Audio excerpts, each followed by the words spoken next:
بسم اللہ الرحمن الرحیم۔ شروع اللہ کے نام سے جو سب پر مہربان ہے، بہت مہربان ہے۔ ثم بعثناکم من بعد موتکم لعلکم تشکرون، پھر ہم نے تمہیں تمہارے مرنے کے بعد دوسری زندگی دی تاکہ تم شکر گزار بنو۔ جب حضرت موسیٰ علیہ السلام کوہ طور سے تورات لے کر تشریف لائے تو بنی اسرائیل نے ان سے کہا کہ ہمیں کیسے یقین آئے کہ واقعی اللہ تعالیٰ نے ہمیں اس کتاب پر عمل کرنے کا حکم دیا ہے۔ شروع میں ان پر حجت تمام کرنے کے لیے انہیں اللہ تعالیٰ نے براہ راست خطاب فرما کر تورات پر عمل کرنے کا حکم دیا، مگر وہ کہنے لگے کہ جب تک ہم اللہ تعالیٰ کو آنکھوں سے نہ دیکھ لیں گے ہمیں یقین نہ آئے گا۔ ان کے اس گستاخانہ طرز عمل پر ایک بجلی کے کڑکنے نے آ گھیرا اور بعض روایات کے مطابق وہ مر گئے اور بعض کے مطابق بے ہوش ہو گئے۔ پھر اللہ تعالیٰ نے انہیں دوبارہ زندگی دی۔ اس واقعے کی تفصیل بھی انشاءاللہ سورۃ الاعراف میں آئے گی۔ وَظَلَّلْنَا عَلَيْكُمُ الْغَمَامَ وَأَنزَلْنَا عَلَيْكُمُ الْمَنَّ وَالسَّلْوَىٰ كُلُوا مِن طَيِّبَاتِ مَا رَزَقْنَاكُمْ وَمَا ظَلَمُونَا وَلَٰكِن كَانُوا أَنفُسَهُمْ يَظْلِمُونَ، اور ہم نے تم کو بادل کا سایہ عطا کیا اور تم پر من و سلوہ نازل کیا اور کہا کہ جو پاکیزہ رزق ہم نے تمہیں بخشا ہے شوق سے کھاؤ، اور یہ نافرمانیاں کر کے انہوں نے ہمارا کچھ نہیں بگاڑا بلکہ اپنی جانوں پر ہی ظلم کرتے رہے۔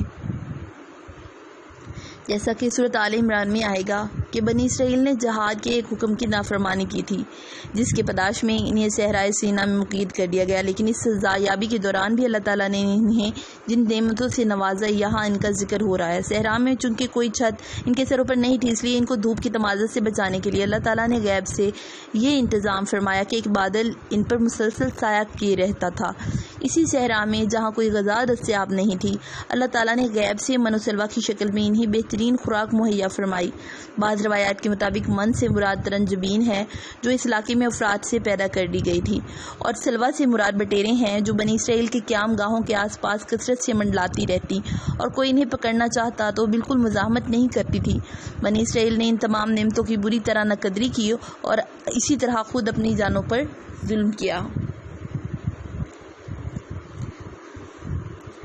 وَإِذْ قُلْنَا ادْخُلُوا هَٰذِهِ الْقَرْيَةَ فَكُلُوا مِنْهَا حَيْثُ شِئْتُمْ رَغَدًا وَادْخُلُوا الْبَابَ سُجَّدًا وَقُولُوا حِطَّةٌ نَغْفِرْ لَكُمْ خَطَايَاكُمْ وَسَنَزِيدُ الْمُحْسِنِينَ، اور وہ وقت بھی یاد کرو جب ہم نے کہا تھا کہ اس بستی میں داخل ہو جاؤ اور اس میں سے جہاں سے چاہو جی بھر کر کھاؤ، اور بستی کے دروازے پر جھکے سروں سے داخل ہونا اور یہ کہتے جانا کہ یا اللہ آپ کی بخشش کے طلبگار ہیں، اسی طرح ہم تمہاری خطائیں معاف کر دیں گے اور نیکی کرنے والوں کو اور زیادہ ثواب بھی دیں گے۔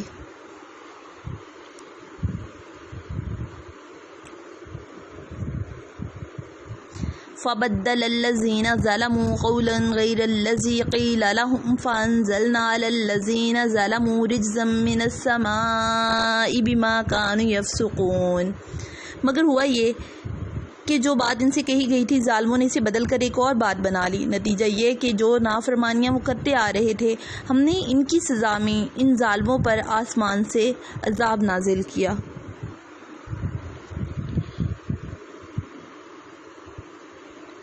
اسی صحرا میں رہتے ہوئے جب مدت گزر گئی اور بنی اسرائیل من و سلوہ سے بھی اکتا گئے تو انہوں نے یہ مطالبہ کیا کہ ہم ایک ہی قسم کے کھانا پر گزارا نہیں کر سکتے، ہم زمین کی ترکاریاں وغیرہ کھانا چاہتے ہیں۔ ان کا یہ مطالبہ آگے آیت نمبر 61 میں آ رہا ہے۔ اس موقع پر ان کی یہ خواہش بھی پوری کی گئی اور یہ اعلان فرمایا گیا کہ اب تمہیں صحرا کی خاک چھاننے سے نجات دی جاتی ہے۔ سامنے ایک شہر ہے، اس میں چلے جاؤ، لیکن اپنے گناہوں پر ندامت کے اظہار کے طور پر سر جھکائے ہوئے داخل ہونا۔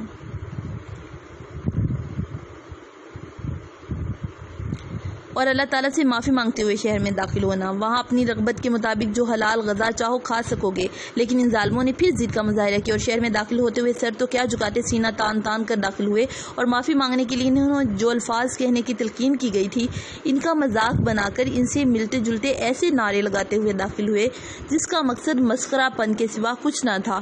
جو لفظ انہیں معافی مانگنے کے لیے سکھایا گیا تھا وہ تھا حطت، یا اللہ ہماری گناہ بخش دے، انہوں نے اسے بدل کر اور بنا دیا۔ وَإِذِ اسْتَسْقَىٰ مُوسَىٰ لِقَوْمِهِ فَقُلْنَا اضْرِب بِّعَصَاكَ الْحَجَرَ فَانْفَجَرَتْ مِنْهُ اثْنَتَا عَشْرَةَ عَيْنًا قد علم كل أناس مشربهم كلوا واشربوا من رزق الله ولا تعثوا في الأرض مفسدين۔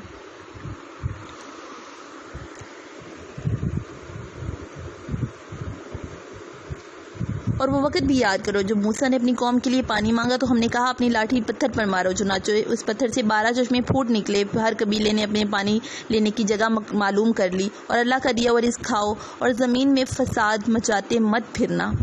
یہ واقعہ بھی اس وقت کا ہے جب بنی اسرائیل میدان طیہ صحرائے سینا میں محصور تھے، وہاں پانی کا کوئی چشمہ نہیں تھا۔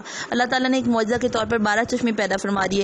حضرت یعقوب اسرائیل علیہ السلام کے 12 بیٹے تھے، ہر بیٹے کی اولاد ایک مستقل قبیلہ بن گئی۔ اس طرح بنی اسرائیل 12 قبیلوں میں تقسیم ہو گئے۔ اللہ تعالیٰ نے ہر قبیلے کے لیے الگ چشمہ جاری فرما دیا تاکہ کوئی الجھن پیش نہ آئے۔